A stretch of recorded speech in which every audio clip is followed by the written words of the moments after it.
Yeah, it's not a manual, but you know, if you're gonna have a dual clutch transmission, it might as well sound and feel like that.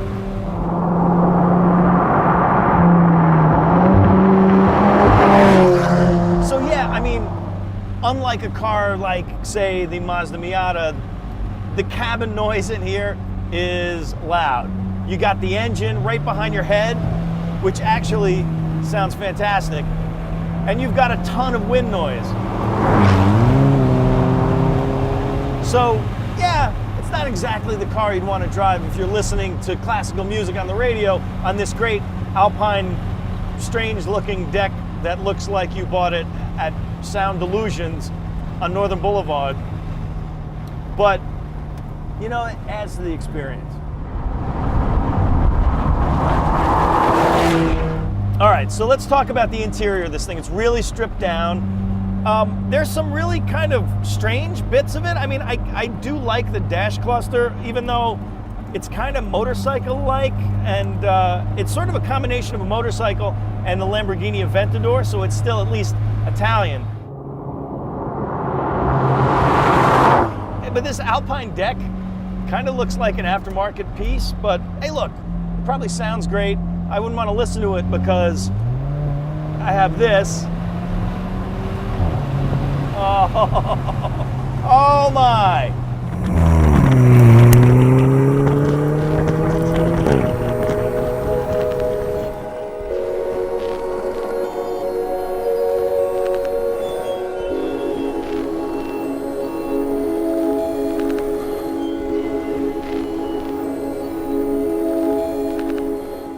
1.7 liter turbocharged 4.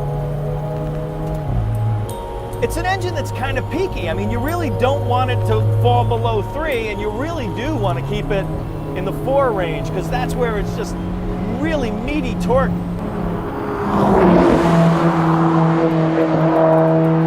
So if you were going to build a $50,000 or $60,000 Ferrari, yeah, this is kind of what you would build. You've got a semi-high-tech 4-cylinder, you've got a carbon fiber tub, and yeah, like Ferraris, you have a push-button transmission.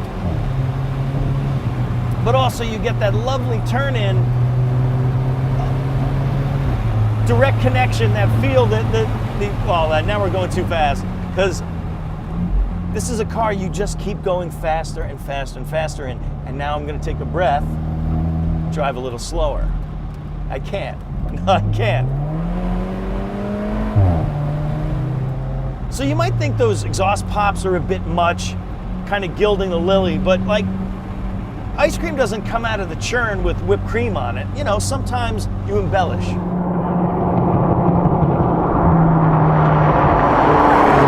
What the 4C Spider does ask you to do is compromise a little.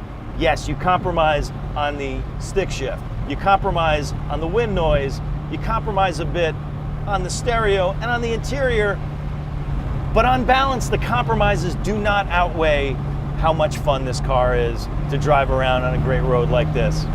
I mean, if that's what you like to do, this is the car that you should be doing it in.